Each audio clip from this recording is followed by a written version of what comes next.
operasi dalam hidup kami, Tuhan. Tuhan yang memberikan segalanya dalam hidup kami.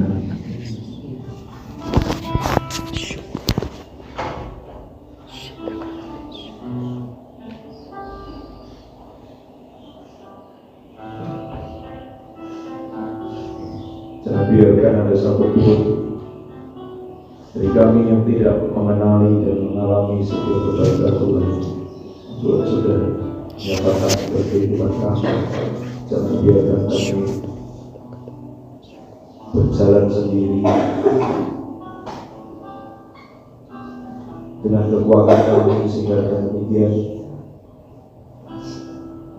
jika kami mengalami kesulitan-kesulitan dan tantangan-tantangan dan kekuatan kami habis, kami putus asa, kami menyalahkan Tuhan. Sebab sebenarnya kami sedang berjalan sendiri, kami sedang ada di jalan kami sendiri, kami tidak sedang mengikuti yang Tuhan siapkan buat kami. Ya, ketika kami mengalami kekurangan, mengalami banyak hal,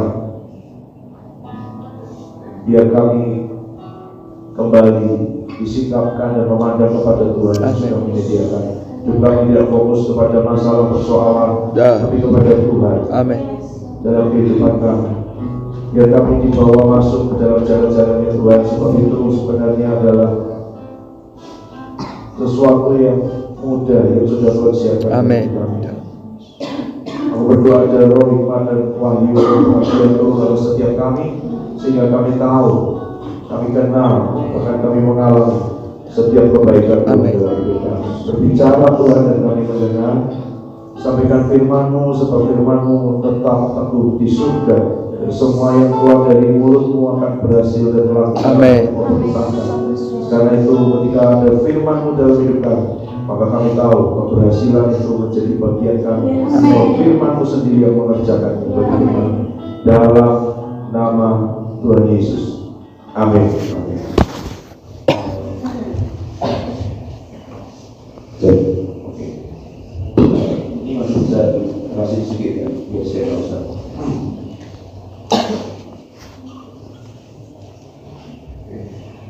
Bisa.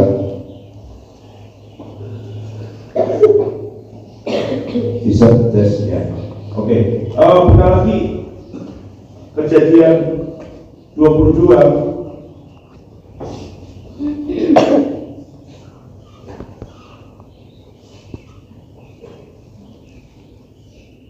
Kejadian 22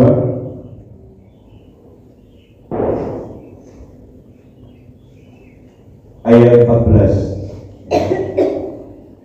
Setiap kali kamu dengar firman, jangan pernah merasa begini, oh saya sudah tahu firman itu, saya sudah tahu ayat itu, ya. Karena kalau kita belum mengalami dalam hidup kita, sebenarnya kita baru tahu di pikiran saja.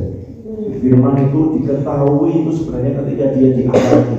Waktu kamu mengalami berjalan dalam ketaatan, melangkah ke tempat yang Tuhan tuju, lalu di situ kamu melihat bagaimana ternyata Tuhan sudah menyediakan.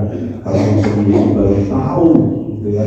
Artinya kamu baru mengalami siapa itu Jehovah Jireh. Bukan hanya kenal dari kata orang, seperti yang Ayub katakan. Oh dulu aku itu kenal dari kata orang, si itu cerita tentang Tuhan, si itu tentang Jehovah Jireh, si itu kesaksian tentang Jehovah Rafa, si itu kesaksian tentang itu, tapi aku baru dengar kesaksian orang lain, aku belum mengalami.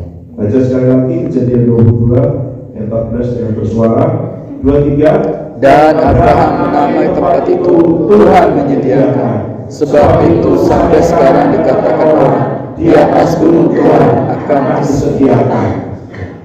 Jadi yang Abraham beri nama adalah tempat itu, sebab dia mengalami Tuhan di mana tempat itu. Tempat itu adalah tempat yang Tuhan suruh untuk dia pergi. Tempat itu bukan tempat yang dia suka, tempat itu bukan tempat yang mungkin populer, gitu ya. Semua orang pergi ke sana karena itu saya pergi ke sana. Gitu. Nah, tempat itu adalah tempat yang Tuhan berbicara supaya Abraham pergi ke situ. Kalau kamu pergi sendiri itu namanya jalan-jalan, piknik, ya kan? Tapi ke tempat itu Di situ diberi nama oleh Abraham, Tuhan menyediakan. Dan bahkan yang luar biasa, orang-orang ya kan, masih bilang di atas gunung Tuhan akan sediakan. Karena pengalaman Abraham satu orang ini, maka orang-orang jadi ngerti kalau kamu pergi ke tempat yang Tuhan suruh, di situ akan disediakan. Amin. Ya kan? Jadi itu iman, perjalanan iman, ketaatan sama orang membuat orang lain dengar kesaksiannya aja bisa mengalami Tuhan dalam hidupnya. Ya kan?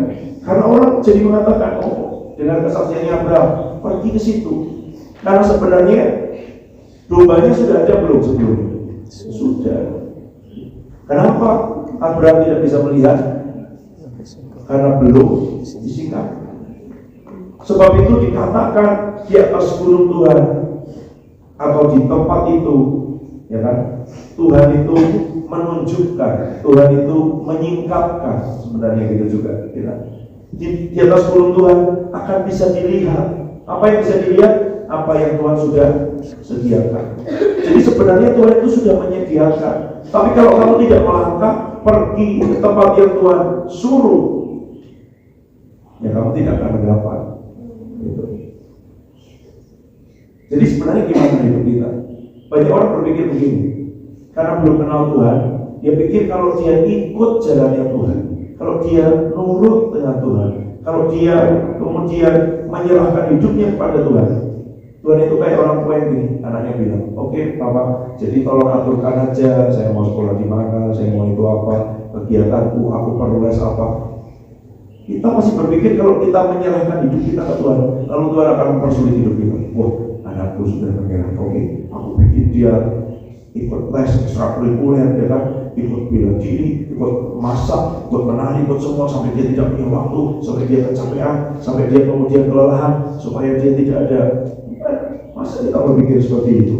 Bukankah orang tua firman Tuhan bilang, kamu Bapak yang jahat saja tidak akan memberi ular kepada yang minta. Ya, tidak akan memberi kalajengking batu kepada yang minta ikan. Bukankah kamu Bapak yang jahat saja tidak akan melakukan itu, apalagi Bapakmu yang di surga? Waktu kamu serahkan hidupmu, apakah kamu pikir, saya masih ingat Pak Adi jadi ngomong, kamu pikir, oh Tuhan, aku serahkan pilihanku kepadamu, pilihkan yang dari Tuhan, oh termasuk untuk pasangan hidupku, oke, karena dia milih itu, saya pilihin aja, ya dia kapok gitu, kasih yang ini. Enggak, masa sih dia Bapak seperti itu? Itu. Jadi kenapa kita merasa mengikut Tuhan itu berat? Kenapa kamu merasa bahwa ikut Tuhan itu sepertinya jalannya sulit? Karena kamu masih percaya bahwa pilihanmu lebih baik dari pilihan Tuhan. Karena kamu belum kenal dengan Dia yang jalan-jalannya menurut berat, menderita. Karena kamu belum kenal dengan Dia. Makanya coba pelajari, kenal, bergaul. Dia itu Tuhan yang seperti apa? Dia itu Bapa yang seperti apa? Kenapa kok Abraham dengan ketaatan, dengan iman melangkah untuk meletakkan itu? Ibrani 11, bukan dulu sama dengan saya.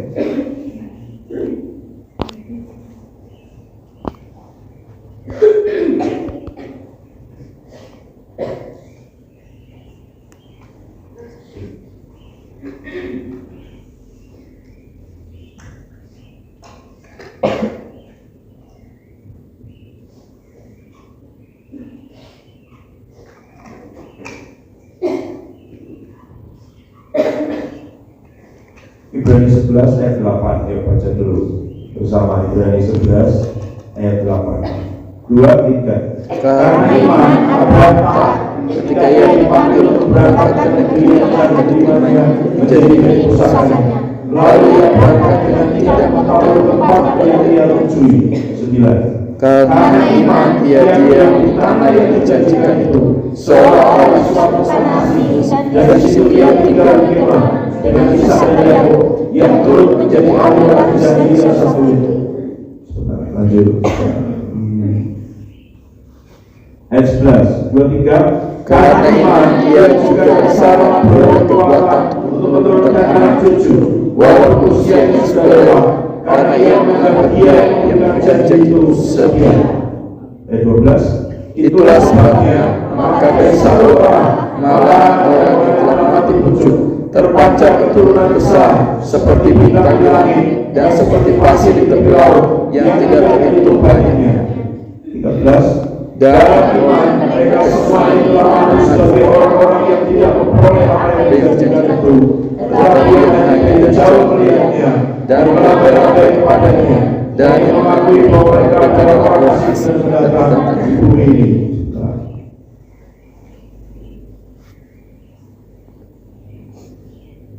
Ayat 17. 2-3. karena iman maka Abraham tatkala ia dicobai mempersembahkan Ishak, ia yang telah menerima janji itu rela mempersembahkan anaknya juga, walaupun kepadanya telah dikatakan keturunan yang berasal dari Ishak yang akan disebut keturunan. 19. Karena ia berpikir bahwa Allah berkuasa membangkitkan orang-orang sekalipun dari antara orang mati, dan dari sana ia seakan-akan telah menerimanya kembali. Oke, ya. Jadi Abraham iman timbul dari mana? Pendengaran akan apa? Firman Kristus. Jadi orang beriman itu bukan orang hebat, orang nekat, orang berani, orang kuat, bukan. Orang beriman itu orang percaya. Percaya pada apa? Firman. Firman itu apa? Omongannya Tuhan. Nah, kamu aja sama omongan orang percaya, makanya jadi sakit hati, ya kan? Jadi minder, jadi tertuduh. Itu kan kamu percaya omongan orang. Orang ngomongnya kamu itu nggak akan bisa berhasil, kamu itu bodoh di masa depan. Itu kamu percaya. Buktinya hidupmu muter-muter di situ terus. Itu kamu percaya omongan orang. Omongan orang yang jelas saja kamu percaya. Omongan Tuhan nggak kamu percaya. Kan kamu beriman terhadap omongan orang-orang itu kan? Ya kan? Ya dong. Terus kamu renungkan omongan orang-orang itu siang dan malam. Ya salahmu sendiri. Mau disuruh merenungkan firman kok. Omongan Tuhan itu lo direnungkan, bukan omongan orang. Ya dong. Kalau kamu tidak merenungkan firman, pasti yang kamu renungkan omongan orang. Karena pikiranmu tidak pernah kosong. Dan omongan orang kamu sambut dengan gembira. Orang nyelutuk, orang yang lupa, kamu sakit hati sampai kepahitan, tidak bisa kamu. Ya kan? Itu kamu merenungkan omongan orang. Ya salahmu sendiri. Tidak ada perintah di sini. Renungkan omongan orang siang dan malam, tidak ada, tapi kamu lakukan itu. Siapa itu? Yang tipu daya iblis lah. Ini jelas, ya kan? Maka hidupmu berhasil. Ada jaminannya, hidupmu berhasil ketika kamu apa? Merenungkan firman siang dan malam. Sebab kamu seperti pohon yang tanam di tepi aliran air. Airnya pasti ada. Daunnya selalu hijau, buahnya selalu muncul. Apa saja yang diperbuatnya berhasil. Ada jaminannya. Kenapa kamu hidup pilih dengan gambling? Tahu gambling? Kamu jelasin 2 minggu yang lalu waktu di Eros. Berjudi. Berjudi itu selalu namanya probabilitas kemungkinan, ya kan? Kalau kamu lemparkan dadu, maka kemungkinannya 1/6, ya kan?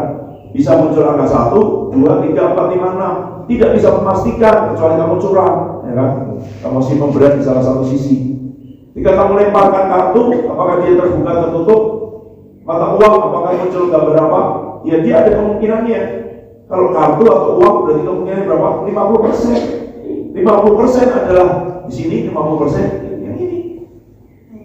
Tidak ada kepastian, selalu kemungkinan. Bisa ya, bisa tidak. Tapi kalau firman ada jaminan. Ya. Berhasil. Yang menjamin siapa? Tuhan. Sedangkan kamu beli handphone nanti ada jaminan dari toko, kamu percaya. Kalau rusak bisa kamu kembalikan, bisa kamu servis, ya kan? Ada apa namanya? Kartu garansi, ya kan? Ini firman ada garansinya. Apa saja yang diperbuatnya akan berhasil. Kalau tidak berhasil kamu bilang dong, Tuhan, aku udah ikut firman-Mu, kenapa tidak berhasil? Kemungkinan 2, ya kan? Itu bukan firman atau Tuhan bohong, ya dong. Kalau kamu ikut pikiranmu sendiri, ikut kemauanmu sendiri, ikut rencanamu sendiri tidak berhasil, ya memang wajar. Karena namanya probabilitas, gambling, kemungkinan. Mungkin berhasil, mungkin tidak, ya kan? Kadang berhasil, kadang tidak. Kenapa? Yang kamu ikuti pikiranmu sendiri. Waktu pikiranmu itu sesuai firman, ya dia berhasil. Waktu tidak, ya tidak berhasil. Tapi kalau itu firman, ya, yang membuat berhasil siapa? Dia yang melaksanakan. Firman itu yang melaksanakan. Masa dia bisa gagal? Tidak bisa. Siapa yang bisa gagal? Kita. Jadi setiap kali ada kegagalan, jangan menyalahkan Tuhan. Berarti tidak mengikuti firman. Itu aja. Berarti akunya masih besar. Makanya akunya diserahkan. Dan dari mana Abraham percaya? Karena dia tidak langsung, dia belajar mempercayai omongannya Tuhan. Tuhan ngomong, pergi Abraham dari antara keluargamu, dari kampung halamanmu. Kemana? Pergi aja. No, dia sudah mengalami proses itu. Tunggu Abraham, aku akan beri kepadamu keturunan. Berapa lama? 25 tahun dia tunggu. Ini orang yang sudah belajar mempercayai omongan Tuhan, sehingga dia kenal dengan siapa yang ngomong itu. Itu masalahnya. Dan yang ngomong itu adalah Tuhan yang baik. Itu yang harus kamu kenal. Coba sekarang buka dengan saya Kejadian 2 ayat yang ke-8. Kejadian 2 ayat 8.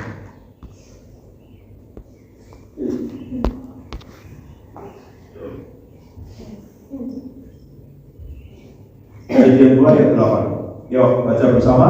Selanjutnya Tuhan Allah membuat taman di Eden di sebelah timur. Disitulah ditempatkannya manusia yang dibentuknya. Itu. Oke. Sebentar.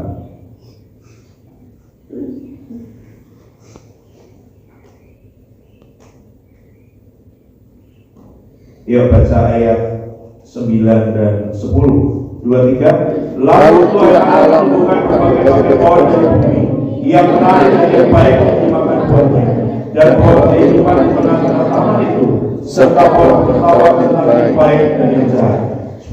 Ada satu sungai mengalir dari Eden untuk membasahi taman itu, dan dari situ sungai itu terbagi menjadi 4 cabang. 11. Yang pertama namanya Pison, yakni yang mengalir memenuhi seluruh tanah Hawilah, tempat emas saja. 12. Dan emas dari negeri itu baik, di sana ada batu laut dan batu krisopras. 13. Nama sungai itu adalah Gihon, yakni yang mengalir memenuhi seluruh tanah Kus. 14. Nama sungai ketiga adalah Tigris, yakni yang mengalir seperti Asyur, dan sungai keempat ialah Efrat. Ya. 15 baca. Tuhan Allah mengambil manusia itu dan menempatkannya dalam taman Eden untuk mengusahakan pemeliharaan taman itu. Jadi manusia ini dibuatkan taman sama Tuhan, ya kan? Ada berbagai macam pohon yang menarik, baik dimakan buahnya. Coba kamu cari nanti, coba cari ada kira-kira 2000 jenis tanaman yang berbuah, yang menghasilkan buah di atas muka bumi. Dan dari 2000 itu kira-kira mungkin baru 1/10 yang dibudidayakan oleh manusia. Coba jeruk, anggur, ya kan? Pil, melon, semangka, nanas, pisang, macam-macam. Saya nggak tahu apakah itu pisang kepok, pisang raja, pisang Ambon, itu nanti termasuk dalam jenis itu, ya kan? Jeruk apa, macam-macam gitu. Tapi manusia di situ, apa kata firman? Disitulah kata itu yang muncul terus. Disitulah itu berarti di tempat itu manusia ditempatkan Tuhan. Kalau kamu mau ditempatkan oleh Tuhan, disitulah ada semua yang diperlukan. Ya. Ya dong. Kenapa? Karena manusia berarti tadinya tidak di situ dong. Ya. Ditaruh oleh Tuhan. Kalau Tuhan yang menaruh kamu, percayalah di tempat itu ada semua yang diperlukan. Amin. Sudah ada. Gitu. Sejak awal prinsipnya Tuhan begitu. Kalau kamu kenal Dia, kamu tidak akan melihat orang mau bilang ini padang gurun sekalipun. Bangsa Israel, meskipun itu tadinya karena akhirnya kesalahan juga, Tuhan masih menunjukkan kebaikannya. Ya, ada mana, ada bulu puyuh, ada sandal yang tidak pernah rusak, ada jubah yang tidak pernah koyak. Selama berapa lama? 40 tahun. Gitu. Tapi kan tidak ada toko, nggak apa-apa kata Tuhan, nggak rusak. Gitu. Itu kan penyediaan Tuhan, pemeliharaan Tuhan. Ya. Kalau kamu mau ada, ditempatkan di mana? Di situ, ke tempat itu, ke tempat yang Tuhan yang menunjukkan, yang Tuhan menyuruh kamu pergi, yang Tuhan menempatkan untuk kamu ada. Di situ sudah ada semua. Nah, kalau kamu cari-cari sendiri, kemudian kamu bergumul, kemudian ada kekurangan, Tuhan kenapa begini-begini? Ya Tuhan akan tanya, kamu di mana? Di mana? Kamu pilih sendiri, kamu pergi sendiri, ya kan? Kalau kamu mau tahu, ketika Lot dan Abraham dalam keadaan yang sama-sama kaya, semua banyak. Lalu gembalanya Lot dengan Abraham bertengkar, dan Abraham itu tahu sekali, dia menyuruh Lot untuk memilih. Waktu Lot memilih, dia lihat sekeliling, dia lihat yang apa? Yang menurutnya baik. Tempat itu seperti taman Tuhan. Ingat, seperti itu tidak sama dengan. You know, seperti itu mirip, tapi bukan. You know, wah, ini seperti di Belanda ya, berarti bukan Belanda dong. Suasananya aja, ya kan? Bentuk-bentuknya, gitu. Pergi ke satu tempat, wah, ini seperti di Inggris ya, ya bukan Inggris. Oh, ini seperti taman Tuhan, cuma seperti. Dan ternyata tempat itu Sodom dan Gomora yang nanti kena hukuman. Itu. Sedangkan bagian yang sudah subur, baik sepertinya, tapi dipilih sendiri oleh berdasarkan matanya, berdasarkan penglihatannya, berdasarkan pertimbangan manusia, ternyata nanti akhirnya kena hujan api dan belerang dan habis. Sedangkan bagian yang tersisa itu, pada burung itu, sisanya Abraham. Gak apa-apa. Kalau itu Tuhan yang tunjukkan, kalau itu Tuhan yang pilihkan, ya kan? Manusia bebas mau memilih, mau mengambil, gak usah berebut. Kalau kamu nurut dipilihkan sama Tuhan, ya kan? Firman Tuhan bilang apa? Padang gurun bisa berubah jadi kebun buah-buahan. Ya. Kenapa? Kalau roh Tuhan bercurah di situ, itu aja. Dan kamu akan lihat, oh itu Tuhan. Ya kan? Orang akan lihat itu Tuhan. Kenapa? Disitulah ditempatkannya. Nah, kamu mau pilih sendiri atau ditempatkan sama Tuhan? Gitu. Ya kalau pilih sendiri nggak boleh protes loh. Oh, Tuhan, sepertinya ini baik ya Tuhan. Iya, sepertinya. Kamu nggak belajar dari Lot, ya kan? Gitu. Jangan pilih yang sepertinya. Tuhan itu lebih tahu. Gitu. Ya kan? Meskipun sepertinya ada raksasa, sepertinya padang gurun, sepertinya bangsa yang besar, ya kan? Tapi kalau kamu percaya sama Tuhan, di belakangnya itu namanya tanah Kanaan, berlimpah susu dan madu, ya kan? Itu tempat yang kamu akan mendiami kota-kota yang tidak kamu tahu, tinggal di rumah-rumah yang tidak kamu dirikan, menikmati buah anggur dan zaitun yang tidak kamu tanam. Itu adalah firman Tuhan. Gitu. Tapi sepertinya raksasa, sepertinya mereka kota-kota yang berkubu, ya. Jangan pilih itu.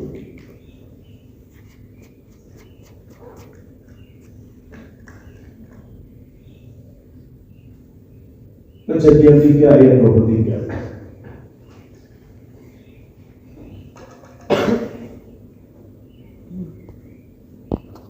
Kejadian 3 ayat 23, baca bersama 23. Lalu Tuhan Allah mengusir dia dari taman Eden, supaya ia mengusahakan tanah dari mana ia jauh.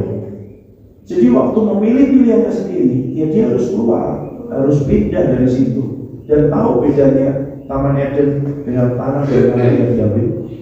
Akibat dari situ kemudian nanti ada semak duri, harus berpeluh. Padahal tadinya dia tinggal mengusahakan dan merawat apa yang Tuhan sudah sediakan.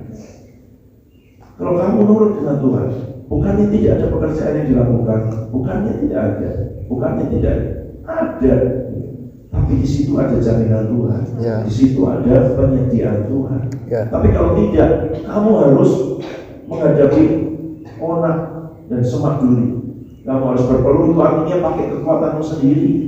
Gitu. Sedangkan di situ, di tempat yang Tuhan tempatkan, beda, ada jaminan dari Tuhan. Memang Abraham harus melangkah, memang Abraham harus taat, memang Abraham harus diuji imannya membawa anaknya sampai ke situ. Tapi disitulah dia akan melihat dan mengalami dan jadi kesaksian bahwa Tuhan sudah menyediakan. Kamu harus kenal dan ingat prinsip ini, bahwa Tuhan tidak pernah minta sesuatu dari hidup. Tidak pernah. Dia yang punya semua meminta. Dia kurang apa? Nah, dia itu mau memberi. Ya. Tapi supaya kamu bisa terima, kamu harus percaya, kamu harus melangkah, kamu harus taat. Bukan supaya kamu dibuat sulit, dibuat berat. Berat itu kalau kamu memilih sendiri sebenarnya. Loh, kamu kok berani memilih sendiri? Padahal kalau memilih sendiri itu namanya probabilitas, gambling, kemungkinan. Ada kemungkinan berhasil, ada tidak. Ada kemungkinan munculnya hitam atau putih. Ada kemungkinan, ya kan, munculnya angka 1, 2, 3, 4, 5, atau 6 kalau kamu melemparkan dadu. Tidak ada jaminan. Tapi kalau Tuhan pasti. Ya. Nah, kenapa? Ya, orang bilang, pilih yang pasti-pasti aja. Kenapa kok dalam hidup kamu pilih yang gambling? Karena kamu berpikir, kamu percaya bahwa pilihanmu lebih baik daripada pilihannya Tuhan. Gitu. Kalau semakin kamu kenal Tuhan, kamu akan bilang, Tuhan kau saja milihkan buat aku, kalau lebih tahu aku percaya. Nah, masalahnya di mana? Ya di hubungan, belum kenal, belum percaya bahwa Tuhan itu Bapa yang baik, bahwa Dia itu baik. Gitu. Bukti paling nyata bahwa Dia itu baik apa? Dia beri anaknya mati di atas kayu salib waktu kita masih berdosa, waktu kita masih belum kenal dengan Dia. Besok Paulus ngomong, kalau untuk orang baik mungkin ada yang mau mati, tapi untuk orang benar belum tentu orang mati, ya kan? Orang baik itu dia koruptor, dia pencuri, tapi di kampungnya dia bagi semua. Waktu mau ditangkap di kampungnya, semua orang di kampungnya keluar belain dia. Oh, dia baik, gereja kami dibangun, jalan ini sini, semua anak dikasih orang baik dibelain. Tapi orang benar mungkin dia dibelain. Ya dia hidupnya bersih jujur, tapi tidak pernah dapat bantuan apa-apa. Tapi Tuhan bilang apa? Waktu kita masih dosa, Dia mati buat kita. Buat orang benar aja orang belum tentu mati, kata Paulus. Buat orang baik mungkin ada yang mau mati, tapi Tuhan Yesus mati buat kita waktu kita masih berdosa. Itu bukti kebaikannya Tuhan, bukti cintanya Tuhan. Mau kurang apa lagi sih? Berarti kalau kamu belum percaya, kamu belum lihat. Kamu memang mungkin Kristen di gereja dari bayi, dari kecil, dari kandungan ibumu, tapi kamu belum lihat kebaikan Tuhan dalam hidup. Kalau kamu lihat, tidak ada yang terlalu berat untuk diletakkan dalam Tuhan. Ya. Dia yang punya semua, Dia yang beri semua. Ya kan? Maksud kita, oh Tuhan, Engkau aja yang milih, karena pasti gitu. Pilihanmu lebih baik. Oh, waktu masih belum kenal, Engkau aja mau mati buat aku. Apalagi setelah kenal, ya kan? Kalau Tuhan di pihak kita, siapa lawan kita? Apalagi yang akan disayangkan, apalagi yang tidak diberikan itu. Ya. Itu aja sebenarnya. Dia Tuhan yang baik. Kenali itu, alami itu, maka kamu akan percaya, hidupmu akan ringan, kamu akan melangkah. Orang lain akan merasa itu suatu yang wow, tapi kamu bilang apa yang wow? Oh dia itu Tuhan yang baik, tidak ada. Itu. Kalau kamu merasa bahwa sepertinya berat ikut Tuhan itu, ya karena kamu masih percaya pilihanmu lebih baik daripada pilihannya Tuhan. Karena kamu masih curiga bahwa Tuhan itu akan menganiaya, menyiksa, ya kan? Memberatkan hidupmu. Nah, bahkan firman Tuhan bilang apa? Manusia bisa merekarkan yang jahat, tapi Tuhan sanggup mengubah, ya kan? Yang direkarkan jahat oleh manusia jadi kebaikan. Ya, yang menurut saudara-saudaranya itu adalah cara untuk membunuh, menghabisi semua mimpinya Yusuf. Ternyata apa? Cara untuk Tuhan membawa lebih dekat kepada destiny. Ya. Bisa. Apakah itu Tuhan? Bukan. Makanya Roma 8:28 bilang apa? Allah turut bekerja. Bukan Allah itu yang menculik Yusuf membuang ke dalam sumur, bukan. Itu kejahatan saudara-saudaranya. Itu pun bisa dipakai Tuhan untuk mendekatkan Yusuf kepada destiny-nya. Ya. Gitu.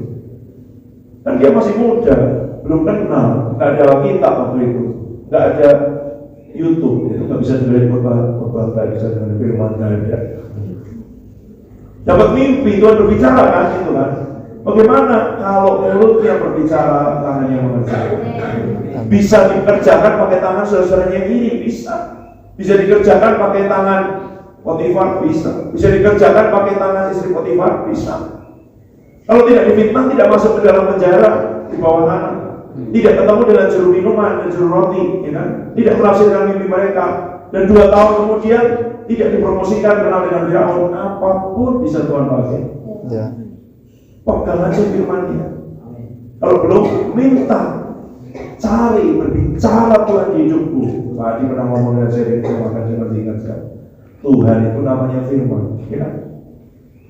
Pada mulanya adalah firman. Firman itu bersama-sama dengan Allah, dan firman itu adalah Allah. Gimana Ustaz? Jadi kalau kamu dapat firman, kamu dapat Tuhan. Ya. Makanya pelajari firman, baca firman, renungkan firman. Itu. Kalau kamu ketemu firman, kamu ketemu Tuhan. Itu. Kenapa nggak mau? Kenapa pilih yang kemungkinan, yang gambling, yang probabilitas? Sedangkan ada yang pasti, ada yang menjamin, yang garansinya itu bukan cuma setahun, 6 bulan. Yang kalau kamu lihat ya, semua garansi itu ada bintang di sampingnya. Syarat dan ketentuan berlaku. Tidak ada itu janji Tuhan, karena Dia yang menjamin. Gitu. Syarat dan ketentuan tidak berlaku, ya kan? Tidak berlaku, karena Tuhan jaminannya. Cari firman sampai ketemu, sampai dapat. Saya masih ingat sekali Pak Dius ngomong hadirkan begini. Ada uang, Tuhan tidak suruh, jangan beli. Tidak ada uang, Tuhan suruh beli, karena pasti nanti disediakan. Maksudnya itu ketaatan. Hidupmu itu bukan kenyataan. Sekalipun kenyataannya kamu punya banyak uang, kalau Tuhan tidak suruh, jangan dipakai. Belajar supaya ketika yang dipercayakan besar, tidak kamu hambur-hamburkan untuk kesenanganmu, untuk kemauanmu sendiri, supaya bisa didapati jadi orang yang bisa dipercaya. Pasti dimulai dari yang kecil, ya kan? Pasti. Ya. Dia Bapak yang baik. Dia Bapak yang baik. Mari berdoa. Tuhan menyatakan dirimu lebih lagi berhidup setiap kami. Engkau tidak pernah bermaksud jahat. Engkau tidak pernah ingin mencelakakan kami. Sedangkan Engkau sendiri turun dari surga untuk menebus, membayar hidup kami, supaya hidup kami yang harusnya binasa boleh masuk mengambil bagian dalam kemuliaan Tuhan. Kalau Tuhan memberikan anaknya sendiri yang tunggal, apalagi yang Tuhan tahan buat kehidupan kami. Dan hati kami percaya, sehingga dengan demikian kami boleh menikmati, mengalami semua kebaikan yang Tuhan sudah sediakan, yang Tuhan Yesus sudah bayar di atas kayu salib, yang jadi jatah bagian kami, supaya mata hati kami dibuat terang, dan kami lihat kemuliaan bagian yang Tuhan siapkan. Kami bisa mengerti betapa tinggi, dalam, lebar, dan luasnya kasih Kristus itu bagi kami. Dalam nama Tuhan Yesus, haleluya, amin.